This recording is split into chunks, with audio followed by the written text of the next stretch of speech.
Check this out. 315 of the tires, SAE 306 torque.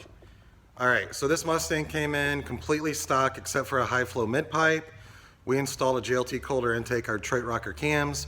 We also used an SCT programmer to put our calibration on the car. Really, really clean car. But what do you do now to make more power, and what do you do now to take advantage of the camshafts you have in the car? So, address the induction. A set of delete plates would work, or Ford racing manifold and throttle body. I love that. A set of Steeda underdrive pulleys, that would be on the list. Great way to add power. And then you need to address the stock manifolds. You can do like Pipes, Cooks, BBK. They're all good brands of long tube headers you can put on this. That's what's going to get you up near that 350 mark where a lot of you want to be. But now let's go listen to those rockers. Now I don't think this car sounds too bad. I will say, adding a set of headers, you're going to be able to hear the car lope a lot more than it is right now. But all in all, came out really good. Don't forget, that list of parts I was telling you earlier, we install those here at Brenspeed. Just email quote@brenspeed.com to get a price. Or we also have free shipping in the 48 states.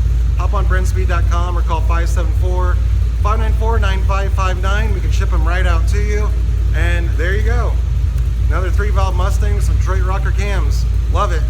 Don't forget, leave a comment, I'll answer, and subscribe and hit notify. Thanks.